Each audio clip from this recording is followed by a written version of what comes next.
Hello everyone, I welcome you all to today session और daily news analysis. और दोनों हिंदू और इंडियन एक्सप्रेस की इंपॉर्टेंट न्यूज को आज हम गो थ्रू करेंगे।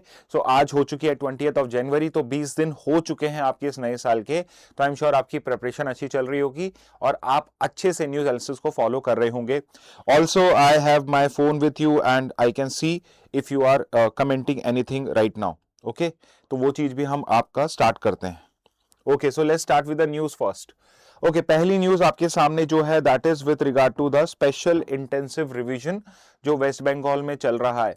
तो डोंट वरी, मैं एसआईआर भी आपको एक्सप्लेन करूंगा कि एसआईआर एग्जैक्टली क्या होता है, और फिर हम डिस्कस करेंगे कि अभी उसमें कौन सी कंट्रोवर्सी, कौन से इश्यूज यहां पे चल रहे हैं, क्योंकि सुप्रीम कोर्ट के अंदर में इसकी हेयरिंग चल रही थी और सुप्रीम कोर्ट ने इसमें एक रिकमेंडेशन सेंड करी है, ऑब्जर्वेशन करा है, and it is asked election commission of India कि आप अपने इस प्रोसेस के अंदर में, एसआईआर प्रोसेस के अंदर में इसको इनकॉर्पोरेट करें। ओके, तो पहली चीज हम समझ लेते हैं एक बार का, फॉर दोज जिनका शायद कभी एसआईआर मिस हो गया हो, बट आई डाउट इट कि अगर आप पिछले 1-1.5 महीने से न्यूज एनालिसिस फॉलो कर रहे हैं, न्यूज़पेपर रीड कर रहे हैं, तो आपने एसआईआर के बारे में जरूर पढ़ा होगा। ओके, अब ये एसआईआर क्या है?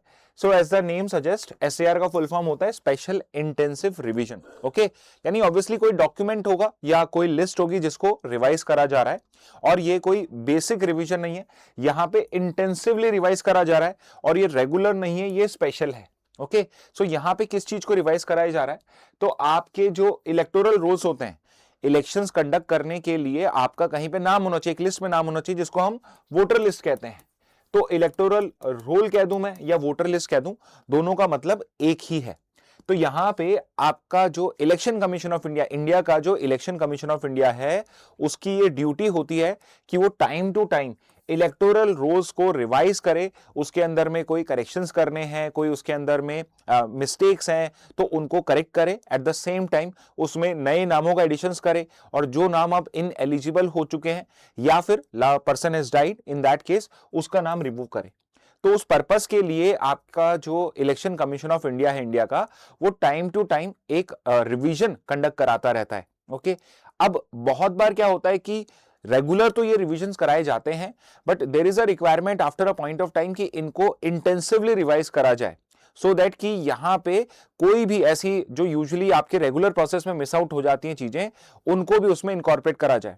तो उसी पर्पस के लिए आपका जो रिप्रेजेंटेशन ऑफ पीपल एक्ट है, so there is a law RPA 1951, representation of people act of 1951, जिसके अंदर में इलेक्शन कमीशन ऑफ इंडिया को कंप्लीट पावर, प्लीनरी पावर दी हुई है to conduct SIR any time they want to.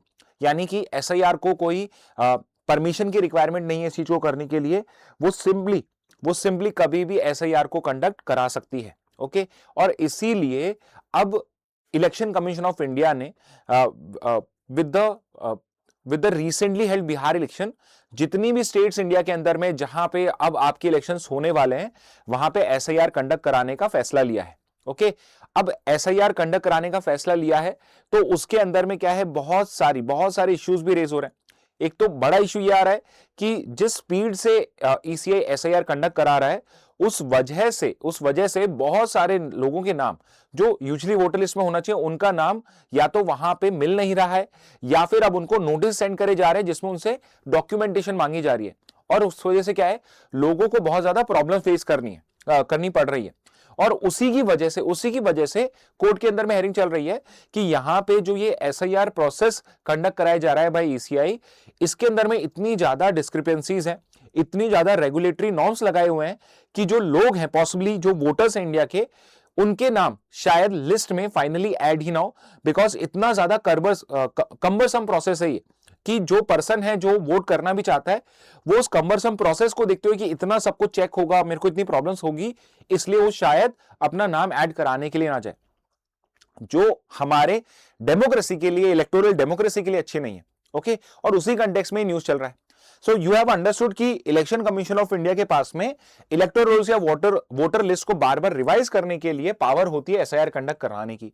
और अभी लास्ट ईयर बिहार के अंदर में हमने ये कंडक्ट किया था, और अब हम 12 स्टेट्स और यूटीज, 9 स्टेट्स और 3 यूनियन टेरिटरीज के अंदर में, जिसमें अभी आपके 2026 के अंदर में इलेक्शंस, 26-27 के अंदर में इलेक्शंस उसमें होल्ड होने वाले हैं, वहां पे हमने SIR 2.0 अनाउंस किया है, जिसमें से एक स्टेट जिसके अंदर में SIR कंडक्ट कराया जा रहा है वो है वेस्ट बंगाल।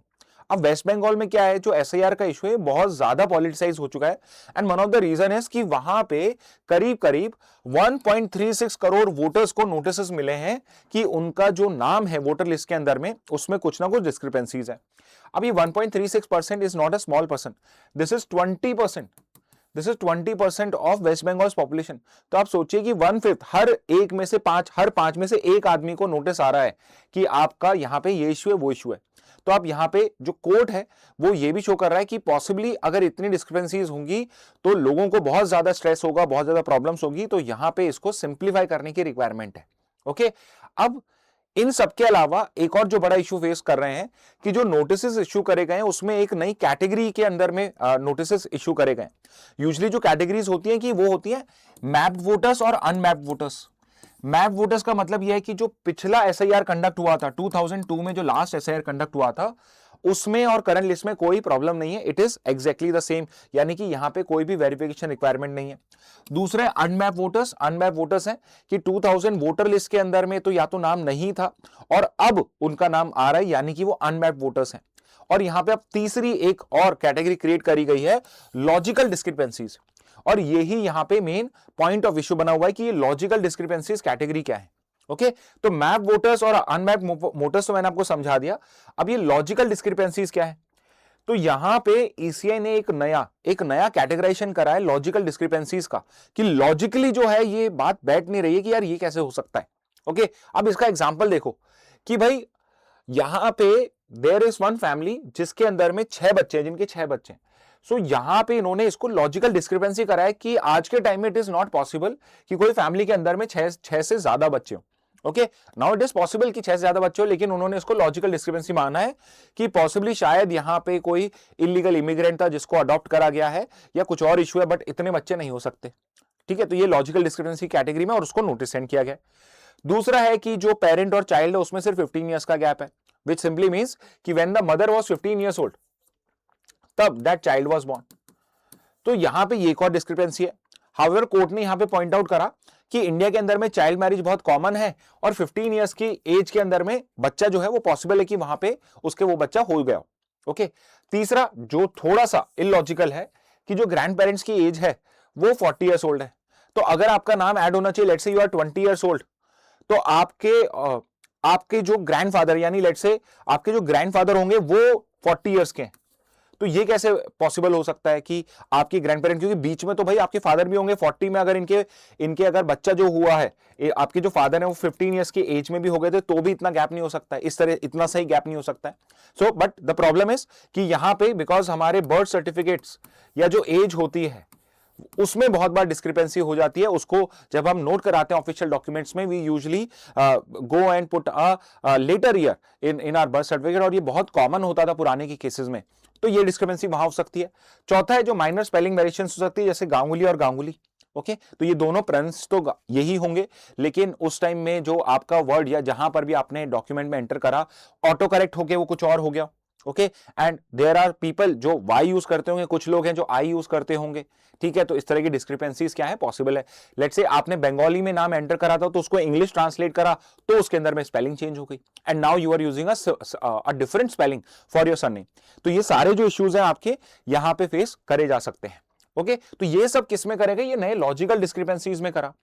तो यहां पे सुप्रीम कोर्ट में ये क्वेश्चन भी उठा कि ये नई कौन सी कैटेगरी आपने बना दी, मैप्ड अनमैप्ड तो कैटेगरी समझ में आती है, what is this logical discrepancies. तो यहां पे कोर्ट ने ECI को थोड़ा इजी होने के लिए बोला है और बोला है कि इसको टाइम एक्सटेंड करिए। इसके अलावा जहां पर भी इश्यू फेस हो रहे हैं वहां पे इनको आप पॉसिबली जो आपके ग्राम पंचायत ऑफिस है या अर्बन एरिया तो वार्ड ऑफिस है, वहां पे जितने भी ये लोग हैं इन सबके नाम को विद लॉजिकल डिस्क्रिपेंसी के साथ आपको वहां पे डिस्प्ले करना है, सो दैट कि अगर यहां पे किसी को नहीं आइडिया है कि क्या हुआ है, क्यों उनका नाम ऐड नहीं है या होगा या नहीं होगा, तो वो जाके करेक्शन करा सके। और इसके बाद देव आस्क कि इसकी डेडलाइन को एक्सटेंड करा जाए। ओके तो यहां पे सुप्रीम कोर्ट ने इस चीज को लेके कंसर्न रेज करा है कि ये जो इश्यूज है लॉजिकल जो डिस्क्रिपेंसी वाली आपने कैटेगरी बनाई है, it is causing a lot of stress and strain among the ordinary voters. और यहां पे दूसरी चीज जो बहुत इंपॉर्टेंट है कि भाई 1 करोड़ से ज्यादा नोटिस इश्यू होना आपके डेमोक्रेटिक पार्टिसिपेशन को डिस्टर्ब कर सकता है। जो मैंने आपको एक्सप्लेन करा कि there might be many people who would not be interested in getting their name get corrected, because let's say कि यहां पे अगर मुझे ये जस्टिफाई करना है कि why there is only this much gap, तो यहां पे ग्रैंड पेरेंट्स का जो you are showcasing their birth certificate जिसमें उनकी जो ईयर है, डेट ऑफ ईयर दिया हुआ है, ईयर ऑफ बर्थ दिया हुआ है, वो लेट्स से उसमें 40 इयर्स का ही गैप आ रहा है। तो now you have to go and correct get your birth certificate corrected, या फिर लेट्स से आपने कहीं और उसको डिपॉजिट करा हुआ है तो आपके पास में वो उसका कोई एविडेंस नहीं है, तो यू वुड बी लाइक कि ठीक है I am not going to vote. I know it is our duty to vote. एक सिटीजन की डेमोक्रेसी में जो सबसे इंपॉर्टेंट ड्यूटी होती है एक फ्रूटफुल डेमोक्रेसी के लिए, वो उसको वोट करने की होती है। लेकिन यहां पे अगर प्रोसेस इतना ज्यादा आपका कॉम्प्लिकेट हो जाता है, कम्बरसम हो जाता है, so many people might opt out of it. Okay तो ये एक इंपॉर्टेंट इश्यू है जो अभी सुप्रीम कोर्ट में रेज करा गया है, और this is the current news. The good thing is कि यहां पे supreme court has basically decided in favor of the voters या voters interest, and यहां पे they are favoring the view कि यहां पे ECI को easy होना चाहिए, और यहां पे और भी ज्यादा टाइम एंड प्रोसेस जो है उसको और भी सिंप्लीफाई करना चाहिए। इन सब के अलावा और क्या यहां पे ECI ने बोला है, not ECI but supreme court ने बोला कि बहुत सारे केसेस के अंदर में एक डॉक्यूमेंट स्कूल एडमिट प्रूफ कि आपने स्कूल में एडमिशन का जो प्रूफ है उसको ECI ने रिजेक्ट कर दिया था। तो supreme court was of the view कि भाई जो स्कूल एडमिशन का आपका जो फॉर्म होता है या आपका जो उसके अंदर में एविडेंस होता है वो एक वायबल गवर्नमेंट डॉक्यूमेंट है।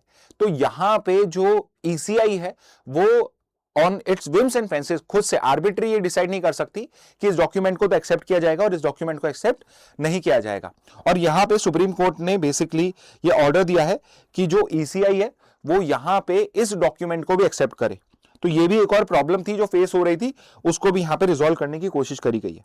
Okay so this was your first news. Okay so I am looking at your comment. Hello sir, chairman of ECI is, हाँ ओके गुड, आपने खुद में ही आंसर किया। गंगेश कुमार नहीं है प्लीज, वो ज्ञानेश कुमार है। Okay chairman of ECI conduct sir, हाँ ECI कंडक्ट SIR, करेक्ट, ठीक है। सो if you have any question you can ask in the comment box, फिर we'll continue with the news। चलिए नेक्स्ट पे मूव करते हैं। नेक्स्ट न्यूज आपकी है IMF and India's growth outlook. Okay तो मैं यहाँ पे ये न्यूज इसलिए कवर कर रहा हूँ क्योंकि मुझे आपको एक दो चीजें बतानी बहुत जरूरी है कि जब भी आप इस टाइप का कोई आउटलुक पढ़े, प्रोजेक्शन पढ़े, स्पेसिफिकली जैसे यहां पे पढ़ रहे हैं हम कि IMF ने अपग्रेड करा है कि इंडिया की ग्रोथ यानी GDP जो है वो पॉसिबली 7.3% रहेगी, जो यहां पे प्रोजेक्ट करी गई। तो बहुत बार ये क्वेश्चन आता है क्योंकि ये बहुत कॉमन है, हर 2 महीने 3 महीने में आपको कोई ना कोई प्रोजेक्शन मिलेगा। तो क्या आपको ये प्रोजेक्शन जो है, ये नंबर्स क्या ये याद करने होते हैं? तो let me clear this once and for all कि आपको ये सारे जो प्रोजेक्शन है, ये नंबर्स हैं, याद नहीं करने होते। इन केस अगर कोई नंबर इंपॉर्टेंट होगा तो विल लेट यू नो, ठीक है, कि यहां पे कौन से करने हैं। Anyway it becomes important for you to know कि कौन कौन सी इंपॉर्टेंट ऑर्गेनाइजेशंस हैं जो इस तरीके से आपकी इंडिया की GDP का डेटा प्रोवाइड करती हैं। They study India's GDP, India's economy, and then basically provide you with the prospect of growth in this year and the upcoming year also. Okay तो यहां पे गुड न्यूज इज कि देखो, अब मैं आपको एक और एग्जांपल देना चाहता हूं कि न्यूज की हेडलाइन क्या है, उससे हमारा परसेप्शन कैसे अफेक्ट होता है। तो देखिए यहां पे तो न्यूज आई है IMF upgrades India's growth projection to 7.3%। Okay so this is for financial year 2026। Okay 2026 के लिए क्या बोला है कि 7.3 इंक्रीज हुई है। अब अगर आपने इंडियन एक्सप्रेस रीड करा होता तो उसके अंदर में जो हेडलाइन है वो आई है कि IMF has downgraded India's growth projection to 6.4%। अब देखिए सेम न्यूज है, एक जगह पे तो बताया हुआ है कि इंडिया की प्रोजेक्शन जो ग्रोथ प्रोजेक्शन है वो 7.3 यहां पे IMF ने प्रोजेक्ट करी है, और इंडियन एक्सप्रेस में इसकी उल्टी न्यूज आई है कि 6.4% हुई है फॉर 27।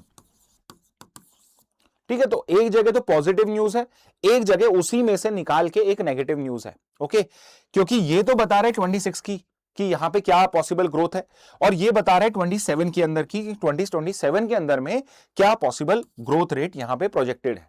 ओके, तो कितना ज्यादा डिफरेंस हो जाता है कि आपका यहाँ पे न्यूज हेडलाइंस क्या है। Okay, so just for your reference कि अगर आप एक न्यूज़पेपर पढ़ोगे तो you would be having a positive feel about the economy और एक के अंदर में नेगेटिव फील होगी। एनीवे, तो अगेन ये डेटा जो है ये काम का नहीं होता है।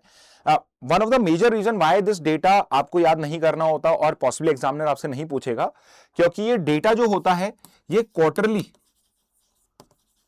रिव्यू होता है, इंडिया के लेवल पे भी, आरबीआई के लेवल पे भी और आपके इंटरनेशनल लेवल पे भी। ऑल्दो यहां पे जो 7.3% का डेटा आया है, it is out of one of the important publication of IMF. तो आईएमएफ एक बहुत इंपॉर्टेंट मैगजीन निकालता है। ओके, एक बहुत ही इंपॉर्टेंट रिपोर्ट पब्लिश करता है, let's call it a report, जिसका नाम है world economic outlook.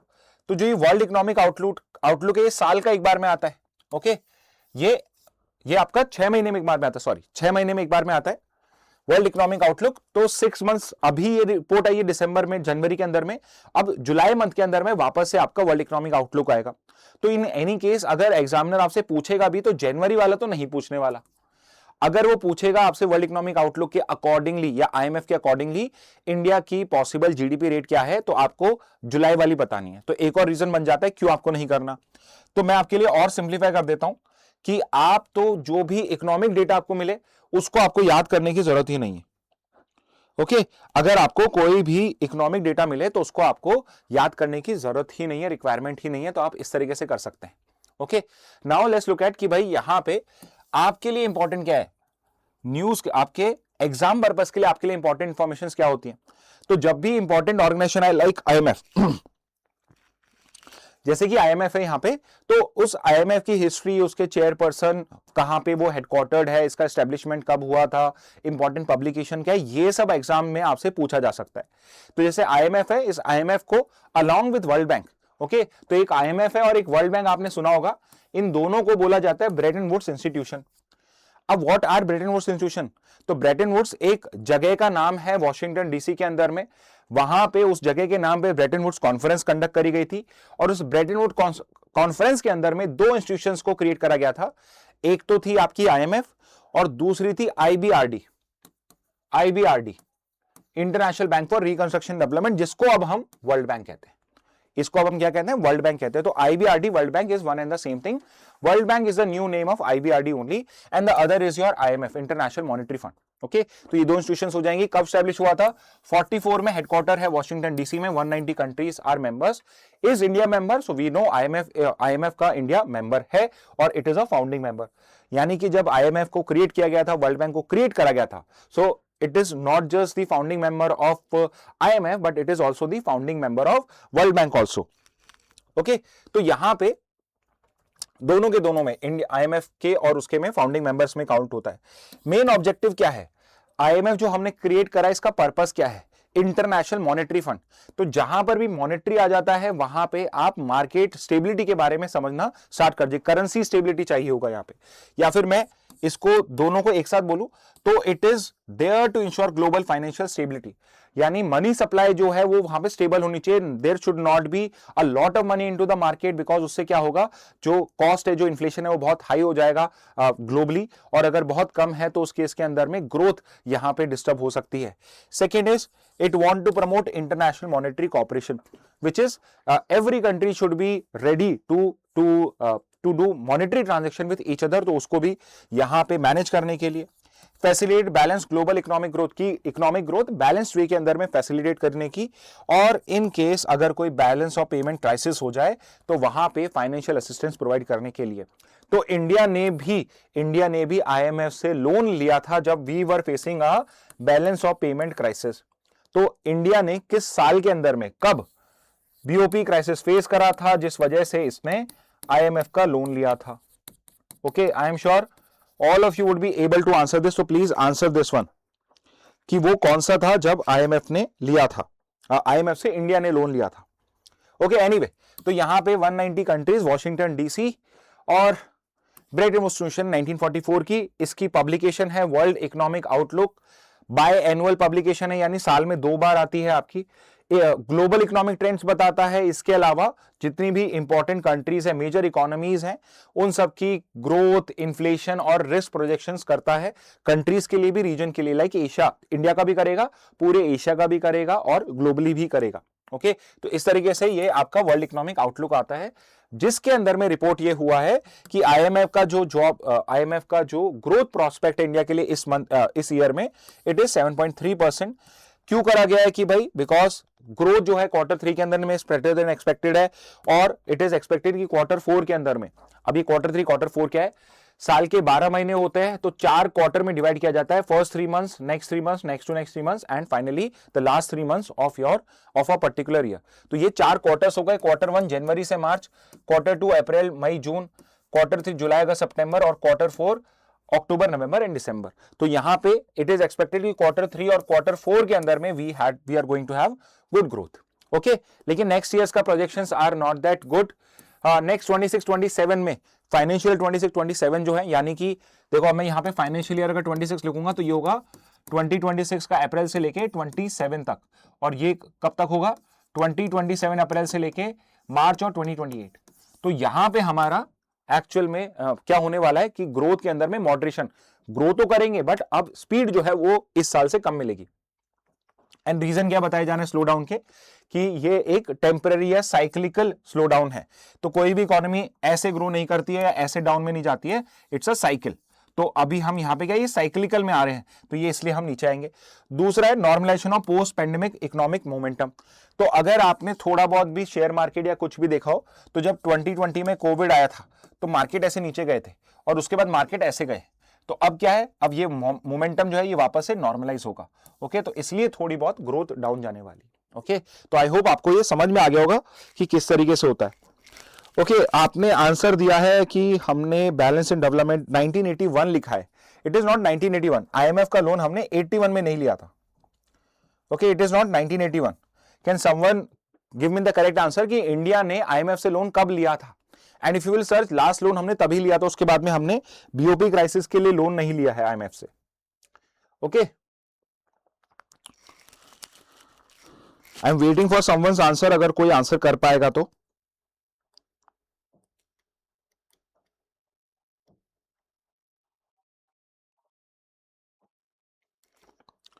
Okay, so because मेरे को आंसर नहीं दिख रहा है, तो I am only going to give you the answers. Oh yes, now DP Gaming has given the right answer. Please, if possible, कि अगर आप आपके जो रियल नेम्स है उनको यूज कर लो, so that would be much appreciated. Okay, that would be better for us. ठीक है, so yes 1991 was the year जब इंडिया ने लोन लिया था। ओके, लास्ट टाइम जब balance of payment crisis India ने फेस किया था because of the gulf crisis, gulf में ऑयल क्राइसिस हुआ था, सेकेंड ऑयल शॉक था वो 1989 में, एंड उसके बाद में 91 में सोवियत यूनियन का कोलैप्स हो जाता है। तो इंडिया बहुत बार यूजुअली जब भी उसको इंपोर्ट में इश्यूज होते थे तो वो सोवियत यूनियन से हेल्प लेता था, बट बिकॉज वो चैप्टर हमारा क्लोज हो गया, या चैप्टर क्या क्लोज हो गया, जब सोवियत यूनियन ही एग्जिस्ट नहीं करा तो हम क्या ही कर सकते हैं उसमें। यस यस डीपी गेमिंग, एक बार में आंसर आ जाता है आपका, नो इश्यूज। ओके, नेक्स्ट पे आ जाते हैं। नेक्स्ट न्यूज है आपकी भाई, silver hits all time high of $94 N ounce on geopolitical unrest. Okay, ये भी एक इंटरेस्टिंग न्यूज है and it would be helpful for many of you जिनको बिल्कुल भी शेयर मार्केट का या यहाँ पे कमोडिटी मार्केट्स का बिल्कुल ही कोई आइडिया नहीं है। अब देखिए, शेयर मार्केट में हम यूजुअली सुनते हैं कि कंपनीज को ट्रेड किया जाता है, कंपनीज के शेयर्स को ट्रेड किया जाता है, but we have different commodities market also, जहां पे आप मेटल्स को, एग्रीकल्चर प्रोडक्ट्स को और बाकी कमोडिटीज को जो आपकी यूटिलाइज की जाती है उनका ट्रेड कर सकते हैं। ओके, तो आपका जो सिल्वर है, सिल्वर जो आपकी कमोडिटी है उसकी जो प्राइजेस हैं वो आज तक $94 एन आउंस पे नहीं हुई थी, और करंटली जो उसकी मार्केट प्राइस चल रही है सिल्वर को, अगर आपको बाय करना है मार्केट के अंदर में शेयर्स की तरह बाय करना है, तो उसकी प्राइस आज तक की सबसे हाईएस्ट चल रही है $94 एन आउंस पे। ओके, एंड यहां पे हेडिंग में ही बताया हुआ है कि उसका रीजन क्या है। So the primary reason is geopolitical unrest, it is geopolitical unrest. तो यहां पे सिल्वर क्यों लोग बाय करते हैं जब जियोपॉलिटिकल अनरेस्ट होता है, what is the importance of silver, why the current price of silver are rising, तो ये सब मैं आपको समझाऊंगा। ओके, बट पहले स्टार्ट करते हैं सिल्वर से। ओके, बिकॉज सिल्वर बहुत ज्यादा न्यूज में चल रहा है, तो ये एग्जामिनर के भी न्यूज में आया होगा और एग्जामिनर आपसे पूछ सकता है। Okay, so it's an important topic, ignore मत कर देना कि यार शेयर मार्केट के सवाल थोड़ी ना आते हैं, ये शेयर मार्केट की बात नहीं है, ये आपका अंडरस्टैंडिंग की बात है कि इंटरनेशनल मार्केट कैसे अफेक्ट होते हैं। सिल्वर के प्राइस जो पूरे साल भर से हम सुन रहे हैं कि इंक्रीज होते ही जा रहे हैं, अपने ऑल टाइम हाई लेवल पे हो चुका है, इसका जो ग्रोथ रेट है, इसका जो लेवल है वो गोल्ड को भी सरपास कर चुका है, जो जो अब तक हिस्ट्री के अंदर में ऐसा सिर्फ इतने 100-200 की हिस्ट्री में ऐसा 4-5 बार हुआ होगा कि सिल्वर की जो राइज है वो गोल्ड से भी ज्यादा है। ओके, और कहीं ये कोई बबल तो नहीं है, इकोनॉमिक बबल तो नहीं है। Okay, so silver prices grow by because of demand and supply.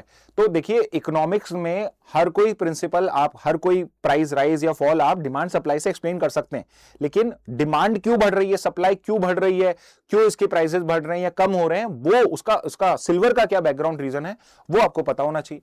अब देखिए सिल्वर क्या है, it's a precious metal and we know we use it for jewellery making also, but silver से ज्वेलरी मेकिंग के लिए यूज नहीं होता है, it is considered a store of value also. Store of value का मतलब ऐसे है कि फॉर एग्जांपल कि अगर हमारे पास करेंसी ही नहीं होती, रुपी नहीं होता, डॉलर नहीं होता, तो हम उससे पहले किसमें ट्रेड करते थे, we used to trade in precious metals. तो सबसे कॉमन तो गोल्ड ही है, बट गोल्ड के अलावा लोग सिल्वर को भी एक्सचेंज करने के लिए यूज करते थे। And one of the reason why after gold silver was used was क्योंकि गोल्ड के बदले में सिल्वर को भी हम यहां पे वैल्यू करते थे। तो एग्जांपल के लिए वो ऐसे हो सकता है कि 1 गोल्ड कॉइन जो है वो वर्थ 4 सिल्वर कॉइन हो, तो यहां पे it was easy to let's say contract in gold and as well as silver also. तो ये स्टोर ऑफ वैल्यू की तरह भी यूज किया जाता है कि आप अपना जो करेंसी है, आप आपकी जो वैल्यू है, वेल्थ है, उसको इसमें स्टोर कर सकते हैं। दूसरा जो बहुत इंपॉर्टेंट है, जहां गोल्ड सिल्वर से पीछे रह जाता है, वो ये है कि सिल्वर जो है it is an important industrial input also in not just 1 or 2 but all modern technologies. तो चाहे मैं यहां पे एआई की बात करूं, उसके डेटा सेंटर्स की बात करूं, चाहे मैं यहां पे सेमीकंडक्टर इंडस्ट्रीज की बात करूं, तो आपका आज के टाइम में जितना भी इलेक्ट्रॉनिक्स है it is all based on semiconductors only. तो सेमीकंडक्टर्स के अंदर में सबसे इंपॉर्टेंट जो मेटल यूज किया जा रहा है वो सिल्वर ही है। इसके अलावा चाहे यहां पे मैं ऑटोमोबाइल्स की बात करूं, स्पेसिफिकली ऑटोमोबाइल कहना गलत होगा, ईवी। ओके, ईवीज की बात करूं तो मैं ऑटोमोबाइल में तो आइस व्हीकल्स भी आ गए, आपके इंटरनल कंबशन इंजन भी आ गया, बट यहां पे ईवीज की बात हो रही है। और इसके अलावा डिफेंस के अंदर में जब आप मिसाइल्स बना रहे हो, आप उसके अंदर में रेडार सिस्टम्स बना रहे हो, कोई एडवांस टेक्नोलॉजी यूज कर रहे हो, तो डिफेंस के अंदर में same goes with space also, वहां पर भी सिल्वर यूटिलाइज होता है। सो it is not just 1 or 2 sectors, but जितने भी आज के टाइम के इंपॉर्टेंट सेक्टर्स हैं, everywhere silver is being used. So one of the reasons why silver is trading at a premium right now, why silver is in so much of demand, is because कि ये store of value भी है और industrial input भी है। अब देखिए अगर सब कुछ नॉर्मल चलता है, यानी कि यहां पे अभी कोई वॉर्स नहीं चल रहे होते, जियोपॉलिटिकल अनरेस्ट नहीं होती, तो ज्यादातर जो ट्रेडिंग होती है वो करेंसीज में ही होती है। एंड करेंसीज में क्यों होती है? बिकॉज अगर मुझे ट्रेड करनी है तो मुझे सामने वाले करेंसी को, अगर फॉर एग्जांपल अगर मुझे ऑयल बाय करना है तो मेरे पास यूएस डॉलर होना चाहिए। सो फिर यहां पे करेंसीज की ट्रेडिंग होना स्टार्ट हो जाती है कि करेंसीज की क्या डिमांड और सप्लाई है। लेकिन अगर ट्रेड डिस्ट्रप्टेड है तो करेंसीज की जो रिक्वायरमेंट है या डिमांड है वो फॉल कर जाएगी, नो वन नीड्स करेंसीज। तो उस केस के अंदर में क्या हो जाएगा, उस केस के अंदर में पीपल वुड स्टार्ट ट्रेडिंग और investing in precious metals like gold and silver. तो ऐसा नहीं है कि सिल्वर में ट्रेड हो रहा है, गोल्ड भी अपने ऑल टाइम हाई के ऊपर पे है, but at the same time because gold has become over expensive, तो यहां पे सेकंड जो बेट करा जा रहा है सिल्वर पे करा जा रहा है। एंड बिकॉज यहां पे गोल्ड और सिल्वर दिख रहा है, तो कॉपर है, जिंक है, और आपका और भी बाकी के जो मेटल्स हैं उनके ऊपर पे भी यहां पे ट्रेडिंग हो रही है। So one of the reason why silver is in demand is because कि यहां पे गोल्ड जो है वो ओवर प्राइस हो चुका है, इसलिए थोड़ा बहुत पैसा क्या है वो सिल्वर में जा रहा है। ओके, तो one of the reason why there is a increase in prices is because कि ये स्टोर ऑफ वैल्यू के लिए यूज करा जा रहा है, because of volatility in currency market, volatility in geopolitical market. दूसरा है इसका जो इंक्रीज है, इंडस्ट्रियल इनपुट है, वो इंक्रीज हो ही रहा है। इन सबके अलावा एक और इससे ही रिलेटेड एक और रीजन देता हूं क्यों हो रहा है, कि हर कंट्री अपने क्रिटिकल मिनरल्स डिक्लेयर करता है। हर कंट्री एक list of critical minerals declare करता है कि ये मिनरल जो है ये मेरी इकोनॉमिक डेवलपमेंट के लिए, मेरी नेशनल सिक्योरिटी के लिए क्रिटिकली इंपॉर्टेंट है। और यूएस की जो क्रिटिकल मिनरल्स की लिस्ट है उसके अंदर में सिल्वर को भी ऐड करा गया है। So silver has been included into critical minerals, यानी कि यहां पे यूएस जो सबसे इंपॉर्टेंट इकोनॉमी है वर्ल्ड की, वो भी सिल्वर पे फोकस कर रहा है। So these are some reasons why prices of silvers are increasing right now. Okay, जैसे एग्जांपल के लिए अभी क्या प्राइस रेट चल रहा है, $94 पर आउंस है, जो आज तक के हाईएस्ट लेवल के भी है। अप्रैल 25 से कंपेयर करो तो यहां पे प्राइसेस डबल यानी 100% इंक्रीज हो चुका है। Even gold has touch record highs. Okay, what are the reasons behind it, क्यों रीज कर रहा है, तो जियोपॉलिटिकल अनरेस्ट है। I don't have to explain कि क्या चल रहा है यहाँ पे। तो ग्रीनलैंड का इशू जो है ये और भी ज्यादा कॉम्प्लिकेट होता जा रहा है, जिससे यूएस और ईयू जो एक दूसरे के ट्रेडिशनल पार्टनर्स रहे हैं, even they might be even having a breakdown of relationship, specifically trade. तो वहां पर ये इश्यूज चल रहे हैं। तीसरा है थ्रेट वॉर, टेरिफ वॉर्स, जो कंट्रीज के इकोनॉमीज में बार बार थ्रेटन किया जा रहा है और कुछ जगहों पे यहाँ पे थ्रेट्स भी लग चुके हैं, तो जियोपॉलिटिकल अनरेस्ट है। Second is safe haven demand. तो आई ऑलरेडी टोल्ड यू कि जब भी ट्रेड डिस्ट्रप्शंस होते हैं, जब भी मार्केट में वॉलेटिलिटी होती है, so people start investing in precious metals, and the reason is simply, example के लिए लेट्स से कल ईरान डिस्ट्रॉय हो जाता है तो उसके रियाल की वैल्यू जीरो हो जाएगी पॉसिबली। ओके, तो उस केस के अंदर में no one would want to invest in rial, और ये तो मैं ग्लोबल कह रहा हूं, even Iranians would not invest in there. तो वो कौन सी करेंसी या किस चीज को बाय करेंगे।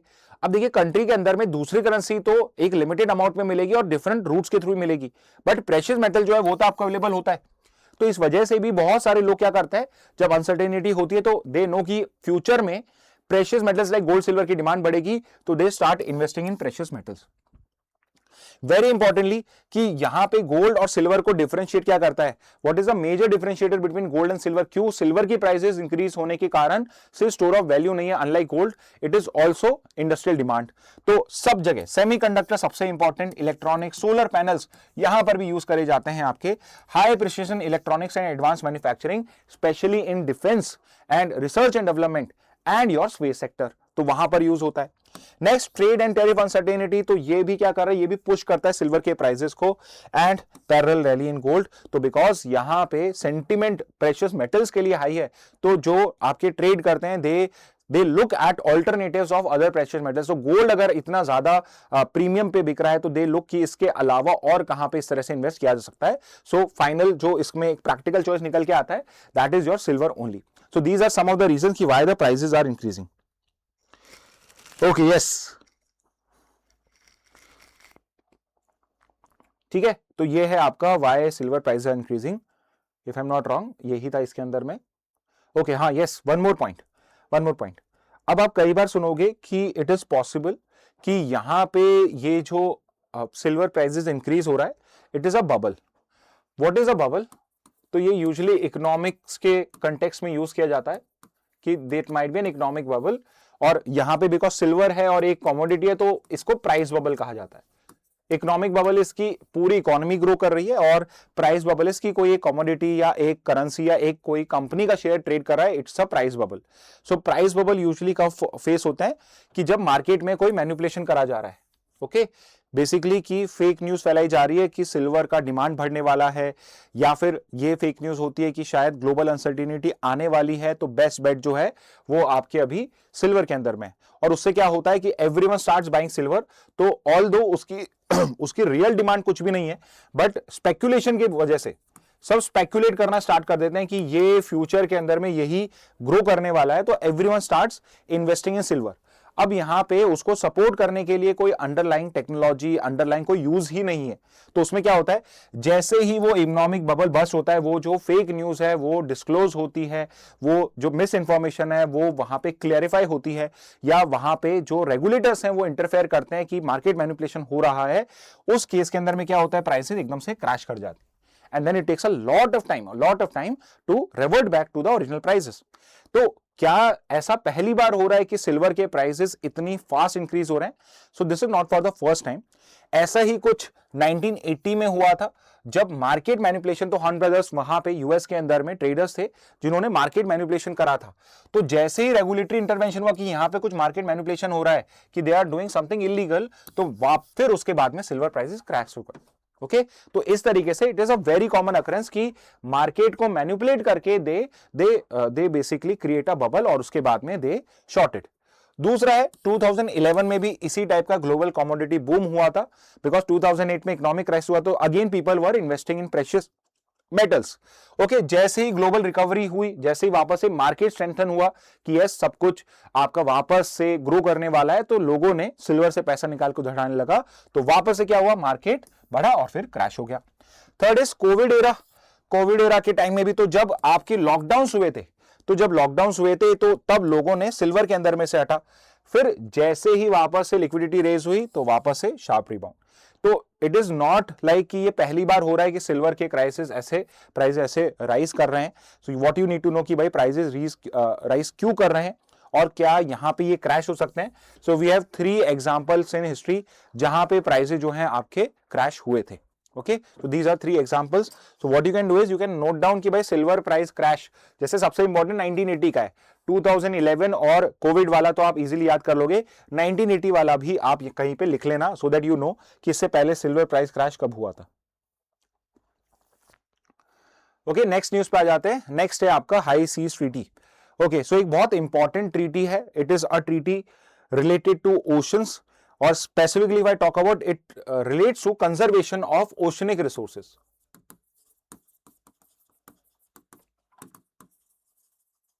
कंजर्वेशन ऑफ ओशनिक रिसोर्सेस, तो हम क्लास में तो जब भी क्लैट पर स्टूडेंट जब भी क्लास होगी आपकी उसमें हम डिटेल में करेंगे, बट फिर भी मैं आपको एक आइडिया देता हूं। एक इंटरनेशनल लॉ है जिसका नाम है UNCLOS, United Nation Convention on the Law of the Seas. Okay, अगर आप एनएलयूज में जाके मैरीटाइम लॉ पढ़ोगे तो this would be the main law जो सबसे पहले आपको पढ़ाया जाएगा सबसे डिटेल में, यूएन क्लॉज। अब ये यूएन क्लॉज क्या है, ये डिफरेंट कंट्रीज की सॉवरेनिटी ओशनिक में यानी सीज के अंदर में कहां तक स्प्रेड होती है वो यहां पे प्रोवाइड करता है। सो लेट्स से अगर मैं इसको इंडिया का कोस्ट मान लेता हूं, तो कोस्ट से मैं अगर 12 नॉटिकल माइल्स काउंट करूं, 1 नॉटिकल माइल का मतलब होता है 1.8 किलोमीटर, तो 12 नॉटिकल माइल्स तक अगर मैं डिस्टेंस मेजर करता हूं ओशंस में, वाटर के अंदर में, तो ये होता है टेरिटोरियल सी। ओके, क्या होता है ये हम बाद में डिस्कस करेंगे। फिर कॉन्टिगुअस जोन होता है जो होता है 24 नॉटिकल माइल्स, और सबसे ब्रॉड एक्सटेंशन होता है 200 नॉटिकल माइल्स तक जो होता है आपका एक्सक्लूसिव इकोनॉमिक जोन। तो 200 नॉटिकल माइल्स पे क्या हो जाएगा, आपका एक्सक्लूसिव इकोनॉमिक जोन आ जाएगा। तो यहां पे जो एक्सक्लूसिव इकोनॉमिक जोन है, as the name suggest, country का इस पे एक्सक्लूसिव इकोनॉमिक राइट होता है इस रीजन के रिसोर्सेज पे। ओके, तो यूजुअली हर कंट्री की सॉवरेनिटी या उसकी राइट्स और ड्यूटीज यहां तक एक्सटेंड होती है, और इसके बाद 200 नॉटिकल माइल्स के बाद जो रीजन या एरिया स्टार्ट होता है उसको बोला जाता है हाई सीज। इसको अदरवाइज हम इंटरनेशनल वाटर्स भी बोलते हैं, इसको हम हाई सीज या इंटरनेशनल वाटर्स बोलते हैं, जहां पे किसी भी एक सिंगल कंट्री का, नो कंट्री है सॉवरेन जुरिडिक्शन ओवर इट, किसी की भी सॉवरेनिटी इस पे नहीं होती है 200 नॉटिकल माइल्स के बाद में हाई सीज या आपके इंटरनेशनल वाटर्स के अंदर में। ओके, और वर्ल्ड के जो 2/3 ओशन है, वर्ल्ड का जो 2/3 ओशनिक एरिया है वो हाई सीज में ही फॉल करता है, जहां पे किसी की सॉवरेनिटी नहीं है। तो सॉवरेनिटी नहीं है मतलब राइट्स नहीं है, और राइट्स नहीं है तो कंट्रीज की कोई ड्यूटी भी वो नहीं मानते हैं। So if someone wants to fish in the high seas international water, तो कोई और कंट्री की नेवी आके या पुलिस आके, नेवल पुलिस आके आपको परेशान नहीं कर सकते, because it is international water, यानी कि it is free for all also. तो यहां पे पॉसिबिलिटी क्या है कि अगर कोई रेगुलेशन नहीं होगा, so every country is going to over exploit this region, यहां पे हर कोई ओवर एक्सप्लॉइट करेगा। ओके, और इसी वजह से कि ओवर एक्सप्लॉइट करेगा, there was always a need felt कि यहां पे हमें इसको प्रोटेक्ट करने के लिए एक ट्रीटी साइन करनी चाहिए। Okay, what is a treaty? Treaty is basically an international agreement. Treaty क्या होता है? ट्रीटी को आप अदरवाइज एक इंटरनेशनल एग्रीमेंट भी कह सकते हो। ओके, तो जिस ट्रीटी को, जिसको मैं हाई सीज ट्रीटी कह रहा हूं, उसका ऑफिशियल नेम भी क्या है? Agreement on biodiversity beyond national jurisdiction. Okay, treaty का नाम पढ़िए, biodiversity beyond national jurisdiction.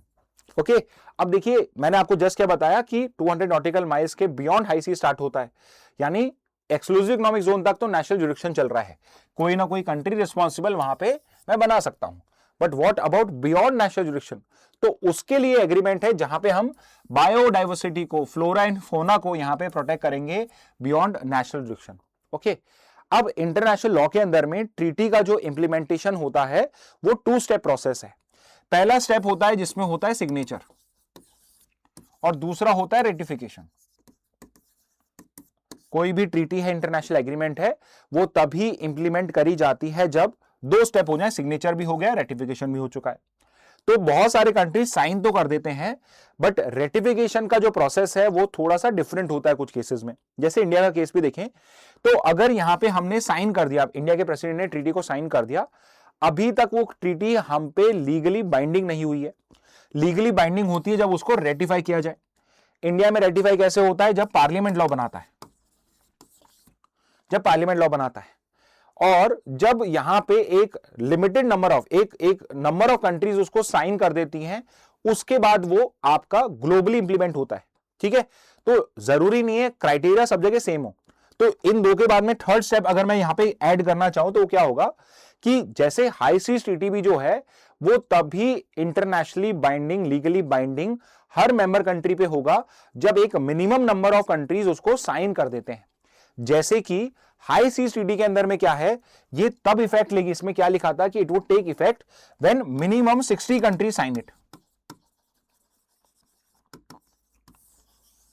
Okay, जब इसको 60 कंट्रीज साइन कर देंगे तो 60 कंट्रीज के रेटिफिकेशन के 120 डेज लेटर,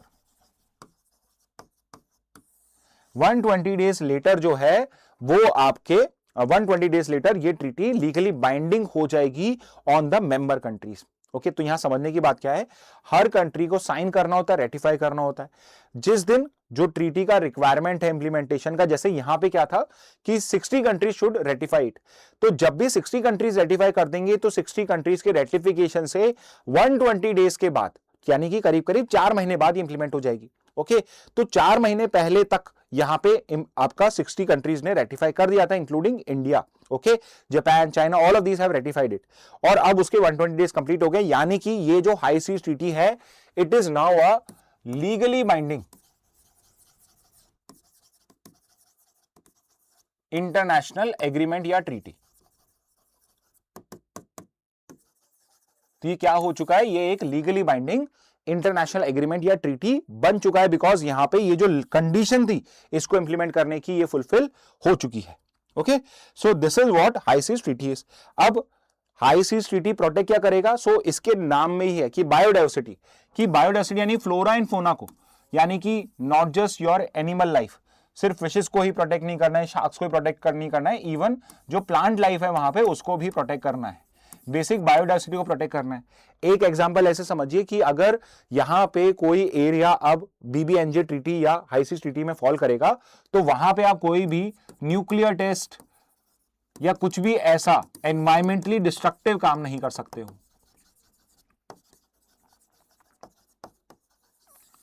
जैसे कि अगर आपसे पूछ लिया जाए कि इसके अंदर में हम जो बायोडाइवर्सिटी को प्रोटेक्ट कैसे करेंगे, तो इसका गोल है एक 30/30 का, 30/30 का गोल है, विच इज कि वी वांट कि 2030 तक वी वांट कि जो इंटरनेशनल वाटर्स है, हाई सीज है, उसका 30% एरिया को मैं मरीन प्रोटेक्टेड एरिया डिक्लेयर करना चाहता हूं।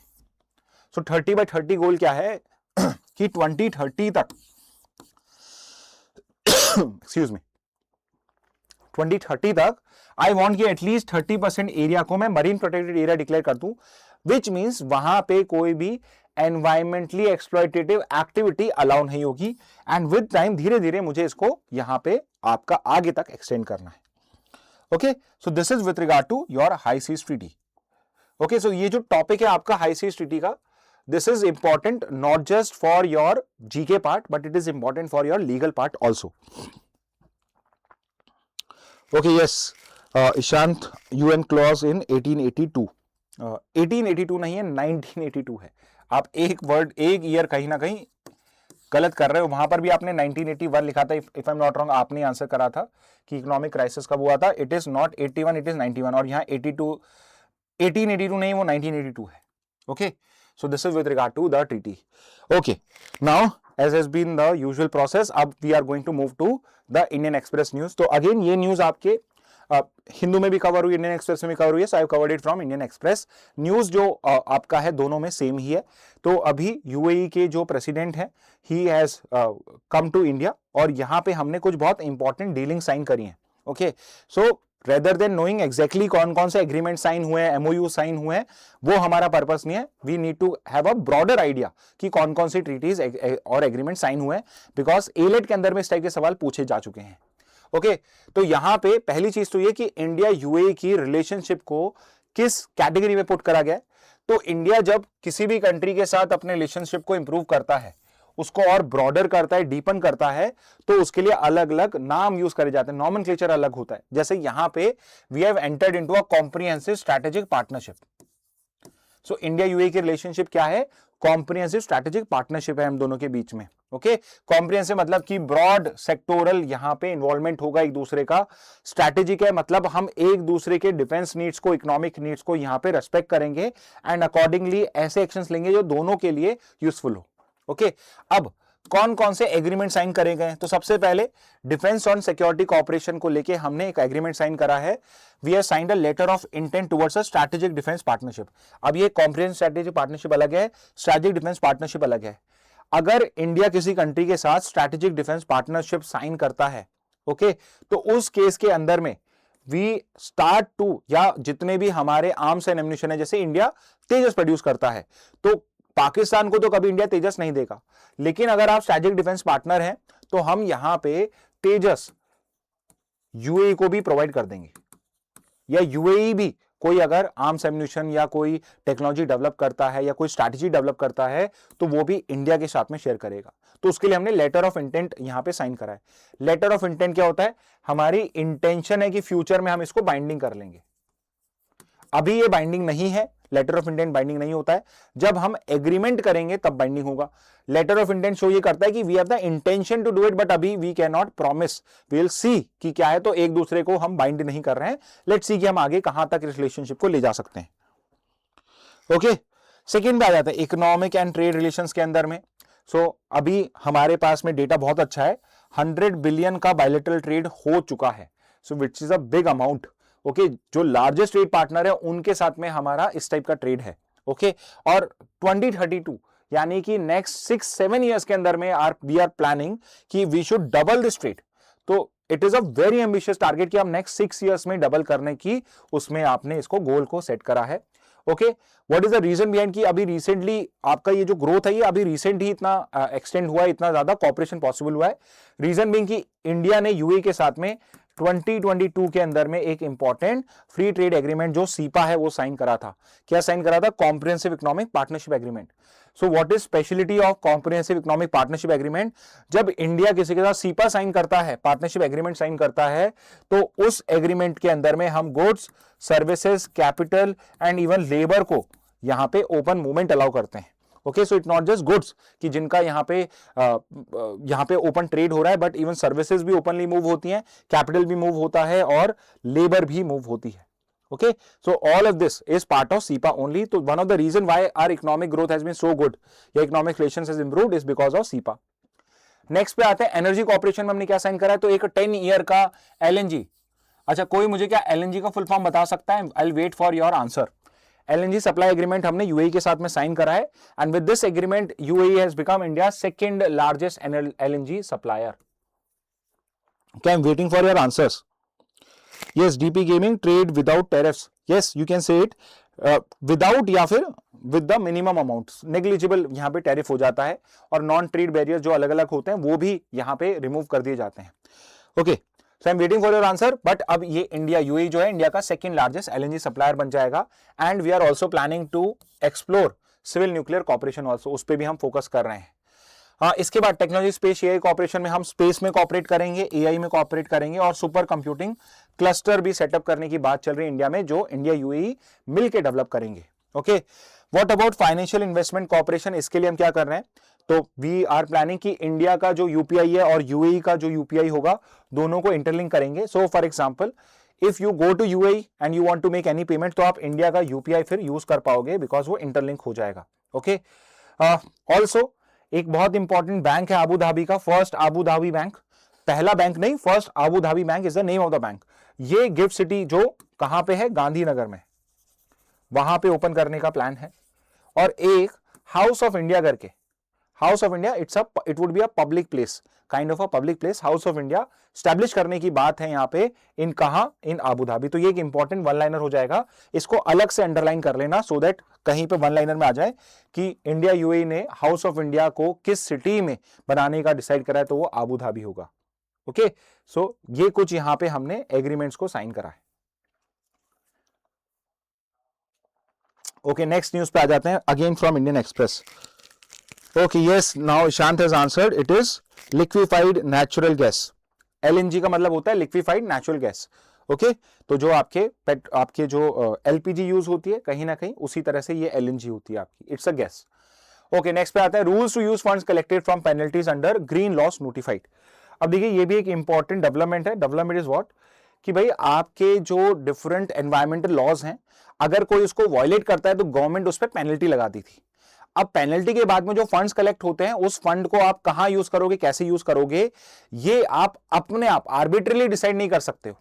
उसके लिए प्रॉपर रूल्स फ्रेम करने जरूरी होते हैं। कौन से सेक्टर्स हैं, कौन सी अथॉरिटी है, कहां पे आप यूज कर सकते हो, कौन इसको अप्रूव कर सकता है, क्या प्रोसेस होगा, उस सब के लिए आपको रूल्स बनाने होते हैं। तो यहां पे जो पेनल्टीज रिसीव करी जा रही थी by the government, for example for different violation of different environmental loss, okay, for violation of different environmental loss, उसको कैसे यूटिलाइज करोगे उन फंड्स को, उसके लिए रूल्स बना दिए गए हैं। तो रूल्स कौन से? Environmental protection fund rules to 2026। Okay, तो मिनिस्ट्री ऑफ एनवायरमेंट ने ये रूल्स फ्रेम करे हैं। इश्यूड किसने करे? Issued under environment protection act of 1986। Okay, इसके अंदर में जो फंड्स कलेक्ट हुए as penalties for environmental violation under environmental protection as air act, water act. तो इन लॉस के अंदर में फॉर एग्जांपल अगर आपने एयर पॉल्यूशन करा है, तो एयर पॉल्यूशन के अंदर में गवर्नमेंट जो है उस कंपनी पे, उस इंडस्ट्री पे या इंडिविजुअल पे पेनल्टीज लगाएगी। और ये पेनल्टीज कहां डिपॉजिट होते हैं? एक एनवायरमेंटल फंड के अंदर में, एनवायरमेंटल प्रोटेक्शन फंड, नीचे ही लिखा हुआ है यहां पे, उसमें डिपॉजिट होते हैं। ओके, अब इन फंड्स को आप यूटिलाइज कैसे करोगे, उसके लिए रूल्स बनाना बहुत जरूरी होता है। तो यहां पे जो रूल्स बनाए गए हैं एनवायरमेंटल प्रोटेक्शन फंड रूल्स, उसके अंदर में दो तीन चीजें क्लियर हो गई हैं, जैसे कि कौन सी वो अथॉरिटी है जो इन यूज ऑफ फंड्स को अप्रूव करेगा। तो डिफरेंट कैटेगरीज होंगी, जैसे आप इस पर इसको टेक्नोलॉजी, इसको आप एनवायरमेंटल कंजर्वेशन में, वाइल्ड लाइफ कंजर्वेशन के अंदर में, एयर पॉल्यूशन को रिड्यूस करने के स्टेप्स के लिए, वाटर को क्लीन करने के लिए, सीवरेज प्रोजेक्ट के लिए, इन सब के लिए आप यूटिलाइज कर सकते हो। तो वो जो अप्रूवल होगा कि इस फंड, इस पर्पस के लिए इतने फंड चाहिए, ये अप्रूवल कौन देगा? So it is going to be union minister for environment. तो यहां पे जो यूनियन मिनिस्टर होगा, एनवायरमेंट मिनिस्टर होगा इंडिया का, वो कॉम्पिटेंट अथॉरिटी है to approve use of funds. Okay, दूसरा, आपके एनवायरमेंटल रूल्स बताते हैं पेनल्टीज कितनी हो सकती थी, मिनिमम 10,000 से मैक्सिमम 15 लाख। ओके, तो यहां पे मिनिमम पेनल्टी जो है वो 10,000 की, मैक्सिमम 15 लाख की हो सकती है, और इन सब फंड्स के लिए होती है। ओके, तीसरी वेरी इंपॉर्टेंट चीज कि जो फंड्स बनाए गए हैं आपके, एनवायरमेंटल प्रोटेक्शन फंड है, इसके अंदर में इसकी ऑडिटिंग कौन करेगा? ये फंड्स प्रॉपरली यूज करे जा रहे हैं, नहीं करे जा रहे हैं, मिसयूज हो रहा है, उसके लिए इसको ऑडिट करके कौन बताएगा? तो it is going to be your controller and auditor general of India only. Okay, तो यहां पे एनवायरमेंट प्रोटेक्शन फंड बनाया है। Okay, any questions? If you have any question, who is environment minister? Can someone answer this? Environmental minister कौन है? अच्छा, if you are from Rajasthan, तो usually हम जयपुर से रिकॉर्ड कर रहे हैं इसको, if you are from Rajasthan, that person is a member of parliament from Rajasthan only. Can someone else answer it? Environment minister. वैसे तो मैं आंसर कर ही रहा हूं आपको, I wait for 5 second, otherwise I answer it. Okay, इस न्यूज के बाद I will answer this. Okay, who is the new BJP national president? तो यहां पे जैसे इंडिया में इलेक्शंस होते हैं, स्टेट में इलेक्शंस होते हैं, we are suppose to conduct elections at the party level also. Okay, और करंटली जो आपकी नेशनल पार्टी है, जो अभी सेंटर पे रूल कर रही है, मेजॉरिटी स्टेट्स में रूल कर रही है, बीजेपी, उसने अपने इंटरनल इलेक्शंस कंडक्ट करे, और बीजेपी का नेशनल प्रेसिडेंट जो इसको बनाया गया है, his name is Nitin Nabin. So Bihar से बिलोंग करते हैं, is a senior BJP leader from Bihar, but although he is a senior BJP leader, but he is also the youngest ever national president of BJP. He is just 45 years of age. इससे पहले किसी को भी अगर बनाया गया, he must be more than 45। I think इससे पहले जो रिकॉर्ड था वो नितिन गडकरी का था, सो वो भी नितिन थे, इनका नाम भी नितिन ही है। सो अभी भी still youngest ever BJP MP Nitin ही है, youngest ever national president BJP के नितिन नबीन को बनाया गया। बीजेपी में इलेक्शन कैसे कंडक्ट होते हैं? तो वहां पे वो कंसेंसस से इलेक्ट करते हैं, यानी कि कोई यहाँ पे वोटिंग नहीं होती है, कभी भी कोई इंटरनल इलेक्शंस कंडक्ट नहीं हुए, it is usually by consensus. Okay, so it is not good, I would say कि यस, चाहे इंटरनल आप पर्पस के लिए करो, चाहे कोई भी पार्टी हो, चाहे कांग्रेस हो, बीजेपी हो, there should be internal elections of for the appointment और फॉर द अपॉइंटमेंट और for electing the national president of a political party जो इंडिया में इलेक्शंस कंडक्ट करने वाले हैं. Anyway, Nitin Naveen is the correct one. Okay, yes, Ishant ने इसका answer दे दिया है, Bhupendra Yadav. Yes, Bhupendra Yadav environment minister आपने पूछा था, Bhupendra Yadav is the environmental minister, correct है आपका. और ये अलवर से मेंबर ऑफ पार्लियामेंट है. Okay okay, so now he, yes, DP gaming, it is the youngest president, he is the youngest president of BJP. Okay, finally एक लीगल न्यूज पे ले लेते हैं, तो ये लीगल के लिए भी इंपॉर्टेंट टॉपिक हो जाएगा. सो द न्यूज इज कि एक बहुत फेमस एक्टर हैं केरला के, मोहनलाल, इनके अगेंस्ट में केस फाइल होता है फॉर फॉल्स एडवर्टाइजमेंट. ओके, कि यहां पे इन्होंने फॉल्स एडवर्टाइजमेंट करा है, इसलिए इनके अगेंस्ट में केस फाइल होता है फ्रॉड का. ओके, या कंज्यूमर प्रोटेक्शन एक्ट के अंदर में देयर इज अ प्रोविजन कि यहां पे आप फॉल्स एडवर्टाइजमेंट नहीं कर सकते हो. तो उस केस के अंदर में because he was the brand ambassador of a company, तो अगर उसने कोई फ्रॉड कमिट करा है तो इनके अगेंस्ट में केस फाइल हुआ है. तो उसमें रूलिंग आई है हाईकोर्ट की, केरला हाईकोर्ट का जजमेंट है जिसमें रूलिंग आई है कि आप यहां पे सेलिब्रिटी इंडोर्समेंट जो है, सेलिब्रिटीज जो हैं, जो ब्रांड एम्बेसडर हैं, उनको आप इसके अंदर में गिल्टी डिक्लेयर नहीं कर सकते हो. आप उनको लायबल डिक्लेयर नहीं कर सकते हो unless there is a clear and direct link between the endorser and the consumer transaction. Excuse me. Okay, so as I was saying कि यहां पे आप सेलिब्रिटी इंडोर्सर जो है उसको तभी आप यहां पे गिल्टी डिक्लेयर कर सकते हो जब उसका क्लियर और डायरेक्ट लिंक रहा हो उस इंडोर्सर का और उस कंज्यूमर ट्रांजैक्शन का. फॉर एग्जाम्पल कि अगर मोहनलाल अपने इंडोर्समेंट में ये कहते कि मैं पर्सनली इसके लिए वाउच कर रहा हूं कि yes you can believe in it, you can believe कि ये बिल्कुल सही निकलने वाला है, तो उस केस के अंदर में there is a clear and direct link. तो यहां पे केस क्या था, so there is a very famous company Manappuram finance, gold loans के लिए आपने इसके एड्स भी देखे होंगे. तो मन्नापुरम फाइनेंस में जो मोहनलाल का एड था उसमें दे बेसिकली क्लेम कि यहां पे आप हमसे लोन्स लेके दिए और हम आपको यहां पे बहुत चीप रेट पे गोल्ड लोन्स प्रोवाइड करेंगे. लेकिन जब पर्सन उस लोन्स के लिए अप्लाई करते हैं तो they found out that the loan rate is much higher as compare to what has been advertise. और बिकॉज इस तरीके से आपका एडवर्टाइजमेंट करा गया है, जैसे कि अगर लेट्स से मन्नापुरम यहां पे क्लेम कर रहे हैं कि we are going to provide the cheapest loans, लेकिन एक्चुअल में क्या मिलता है हमें कि नहीं, वहां पे चीपेस्ट लोन्स नहीं है, they are basically charging a very high interest rate और something very high than as compared to what should be the rate as advertised. तो यहां पे अगर सेलिब्रिटी इंडोर्स करता है तो कंज्यूमर प्रोटेक्शन एक्ट के अंदर में देयर इज अ रिक्वायरमेंट कि जो इंडोर्सर है वो कोई मिसलीडिंग एडवर्टाइजमेंट ना करे और अपना ड्यू डिलिजेंस करे. ड्यू डिलिजेंस का मतलब यह है, अब ऐसा नहीं है कि अगर आप कोई शैम्पू का किसी का या शैम्पू का ऐड कर रहे हो, सोप का ऐड कर रहे हो, तो आप उसको खुद को यूज करो, लेकिन यहां पे आपको ड्यू डिलिजेंस करना है कि लेट्स से कि ये हार्मफुल नहीं होना चाहिए. ओके, एंड आपका जो रिस्पॉन्सिबिलिटी है वो वहीं ड्यू डिलिजेंस पे एंड हो जाता है. ओके, तो इसको आप हर कंज्यूमर डिस्प्यूट पे एक्सटेंड नहीं कर सकते हो.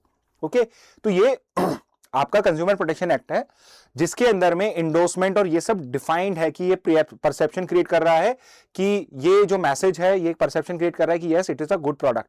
तो अगर जो परसेप्शन क्रिएट करा जा रहा है उसके अंदर में इंडोर्सर और सेलिब्रिटी के बाइंग में डायरेक्ट लिंक स्टैब्लिश होता है कि यस यहां पे बिकॉज इन्होंने वाउच किया था प्रोडक्ट के लिए इसलिए आई एम बाइंग इट. या फिर आप इस तरह से देखिए कि अगर ये प्रोडक्ट सेल होता है तो प्रोडक्ट के सेल के ऊपर पे वो सेलिब्रिटी इंडोर्सर को भी कुछ कमीशन मिलने वाला है, तो वहां पे डायरेक्ट लिंक हो जाता है. तो उस केस के अंदर में सीसीपीए जो है उनके अगेंस्ट में उनको पेनलाइज कर सकता है. लेकिन अगर यहां पे डायरेक्ट लिंक को एस्टैब्लिश नहीं होता है तो उस केस के अंदर में जो सेलिब्रिटी इंडोर्सर है उसको आप गिल्टी डिक्लेयर नहीं कर सकते हो. तो ये केरला हाई कोर्ट का ऑब्जर्वेशन है, तो इसको आप कहीं पे लिख सकते हो, जो मैंने अभी जस्ट आपको एक्सप्लेन करा. That is what has been said by the Kerala High Court. तो यहां पे मिसलीडिंग एडवर्टाइजमेंट है, merely appearing in advertisement is insufficient. सिर्फ appear होना insufficient है, you have to show direct link, you have to show direct involvement or assurance.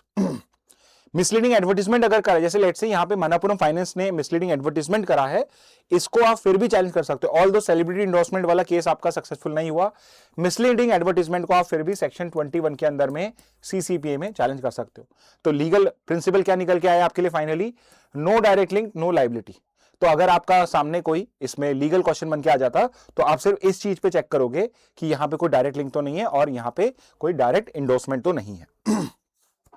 ठीक है, तो ये एक और हमने आर्टिकल कवर कर लिया जो लीगल रीजनिंग के लिए भी काम का हो जाएगा। Okay, so I can see your chat box. In case आपके कोई क्वेश्चन है, you can keep asking in the chat box. I think आपको ये न्यूज हेडलाइन सारी समझ में आ गई होंगी।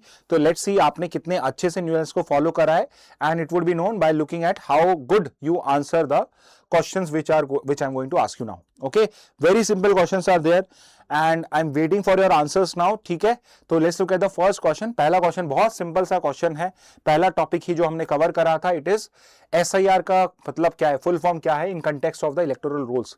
तो SIR का फुल फॉर्म होता है स्पेशल इंटेंसिव रिवीजन। तो फर्स्ट का आंसर है ए। ओके, यस, सो बस एक एक्सपेक्ट, यस डीपी गेमिंग जैसे आप आंसर कर रहे हो ऐसे ही करना, 1A कर देना। सेकंड पे आ जाते हैं, IMF किस साल में एस्टैब्लिश हुआ था? International monetary fund was establish in which year? 2 का आंसर क्या दोगे? 2A B C D। 2 का आंसर, यस 2 का आंसर है B 1944। ओके, 2 का आंसर क्या है? B है 1944। Let's look at the third question, very easy question. Headquarter कहां पे IMF का? A very easy question, let's see can you answer this. Third का आंसर, ओके थर्ड का आंसर क्या है? थर्ड का आंसर है सी। कहां पे IMF का हेडक्वार्टर? वॉशिंगटन DC के अंदर में। थर्ड का तो ब्रेटन वुड जगह है आपकी वॉशिंगटन DC के अंदर में, तो थर्ड का आंसर क्या हो जाएगा? सी। नेक्स्ट पे आते हैं, विच of the following is a flagship publication of the IMF? इनमें से कौन सा फ्लैगशिप पब्लिकेशन है IMF का? Okay, so you have 4 reports. तो एक होमवर्क मैं आपको दे रहा हूं, ये रिपोर्ट जो है, ये चारों रिपोर्ट कौन पब्लिश करता है, ये आप अपना जो क्वेश्चन बैंक बना रहे हो उसमें आप कहीं पे लिख सकते हो।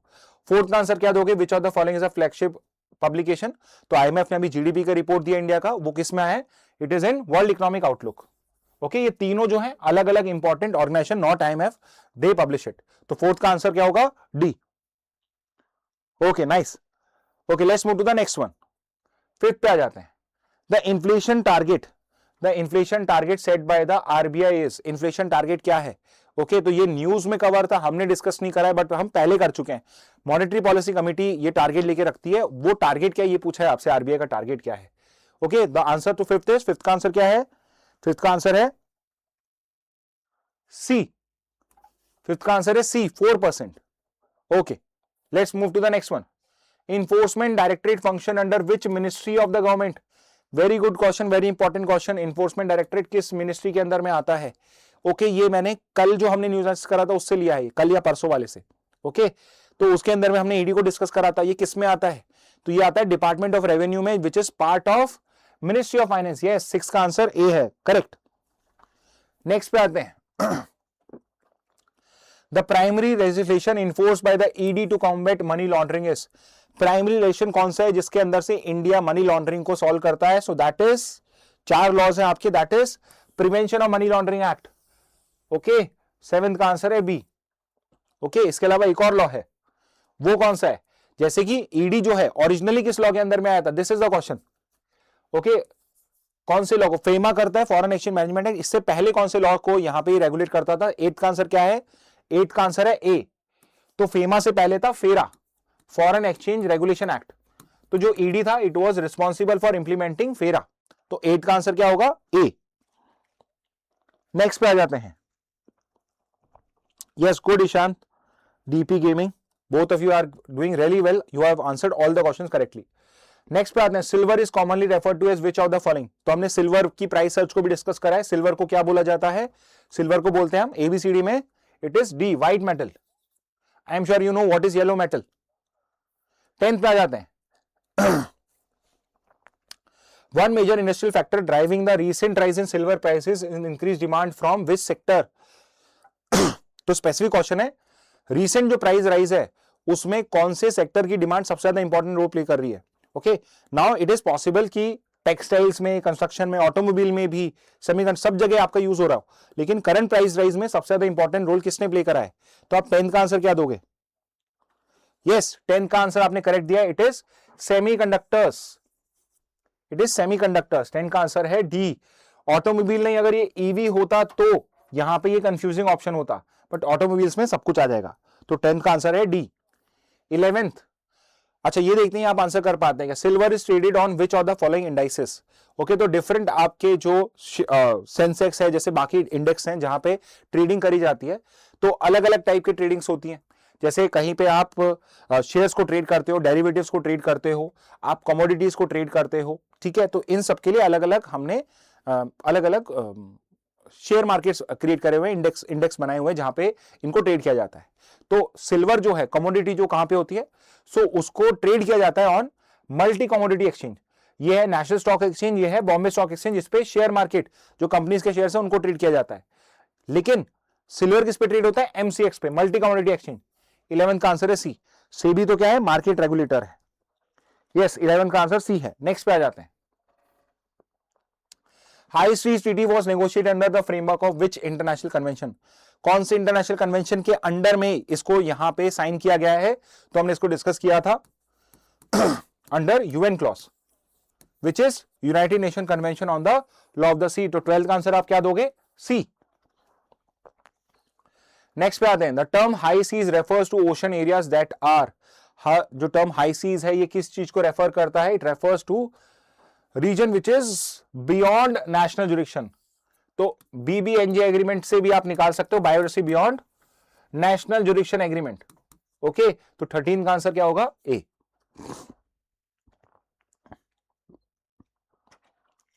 Yes Shravani, you have given the right answer. 14 पे आ जाते हैं। ओके, फैक्चुअल क्वेश्चन है बिल्कुल। हाई सीज ट्रीटी वाला न्यूज फॉलो किया होगा तो आंसर कर पाएंगे। High seas treaty entered into force after how many countries ratified it? तो क्या बोलती थी ट्रीटी कब फाइनल हो जाएगी? जब 60 कंट्रीज को रेटिफाई कर देंगे। तो 14 का आंसर क्या है? सी है। नेक्स्ट पे आते हैं, 15 का देखते हैं। 15 आंसर कर पाते हैं क्या? The treaty became legally effective how many days after the ratification threshold was reached?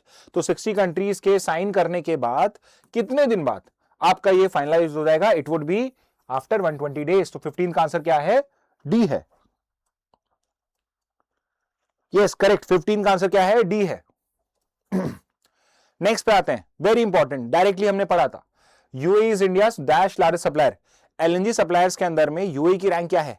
तो करंटली जो एलएनजी सप्लायर, अभी हमने क्या 10 ईयर का एग्रीमेंट साइन करा है इंडिया और यूएई ने, जिसके बाद हमारा जो एलएनजी सप्लाई है, लिक्विफाइड नेचुरल गैस का सप्लाई है, वो और भी इंक्रीज हो जाएगा और यूएई सेकेंड लार्जेस्ट सप्लायर बन जाएगा। तो 16 का आंसर क्या है? बी। Yes correct. 17 पे आते हैं। Which cities plan to host the house of India announce during the visit? तो इंडिया यूएई के रिलेशन में है। हाउस ऑफ इंडिया जो अनाउंस करा है इंडिया और यूएई ने, किस सिटी में फॉर्म किया जाएगा? So what is answer to 17? What is the answer to 17 then? Yes, correct. Answer is A, Abu Dhabi. Moving on. Environment Protection Fund rules have been notified under which act? किस act के अंदर में उनको notify करा गया है? तो ये भी हमने डिस्कस करा है। They have been notified under the Environment Protection Act. Okay, इन तीनों लॉस में जो आपकी वायलेशंस को फंड पेनलाइज किया जाता था, उसके लिए अब एनवायरमेंट फंड बनाया गया, बट वो ओरिजिनली किस लॉ के अंदर में बनाया गया है? एनवायरमेंटल प्रोटेक्शन एक्ट के अंदर में। तो 18 का आंसर होगा बी। Yes correct. 19 पे आते हैं। Environment protection fund primarily consist of money collected through, environmental cess के थ्रू कलेक्ट होता है क्या? ग्रीन टैक्सेस के थ्रू होता है क्या? क्या इंटरनेशनल क्लाइमेट फाइनेंस है? No, it is through penalties. तो 19 का आंसर क्या होगा? C. Okay, so yes, all of you are giving the right answers. Let's look at the next one. The accounts of the Environment Protection Fund are audited by, इनकी fund को audit कौन करेगा? इनको cross check कौन करेगा? So it would be done by CAG, और CAG क्या है? कंट्रोलर ऑडिटर जनरल है। तो 20th का आंसर हो जाएगा डी। एक काम करिए, कमेंट बॉक्स में मुझे करंट CAG कौन है? Who is the current CAG of India? ये लिख के बताइए। Okay, I am waiting for your answers. Let's discuss the next question and then we'll see कि आप CAG का आंसर करते हैं या नहीं। Next question, finally last question, bonus question. Who has been appointed as the new national president of BJP in India? Okay, तो BJP के नए नेशनल प्रेसिडेंट जो यंगेस्ट बने हैं, 45 years old है, बाकी चारों के चारों में से 3 जो है वो फॉर्मर प्रेसिडेंट रह चुके हैं and this person is the youngest ever BJP president. Okay, तो 21 का आंसर क्या है? 21 का आंसर है ए, नितिन नाबिन। बिहार से बिलोंग करते हैं, 5 टाइम एमएलए है और अब ये यंगेस्ट बीजेपी प्रेसिडेंट बने हैं। ओके, तो 21 का आंसर है A. Yes, so you have given the right answer. Ishant is the first one जिसने सबसे पहले आंसर करा है। यस, इट इज के संजय मूर्ति। ओके, थोड़ा बेटर लिख लेता हूं।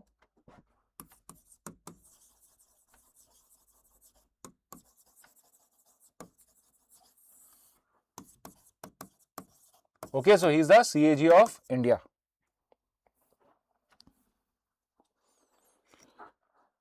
ठीक है, सो student, these were the important 20 plus 1 bonus GK question for you and then we also had the today's news analysis. In case आपके कोई क्वेश्चन है, कोई फीडबैक है, please let us know in the comment box. Again अभी chat reply में मत करना, अगर आप कुछ कमेंट या फीडबैक देना चाहते हो just wait for the video to get over और उसके बाद जो नॉर्मल वीडियो अपलोड होता है उसमें आप कमेंट्स को मेंशन करिए सो दैट वो कमेंट जो है हमारे पास बाद में भी अवेलेबल हो। ओके, सो इस मैसेज के साथ let's end today session. Thank you and have a very nice day.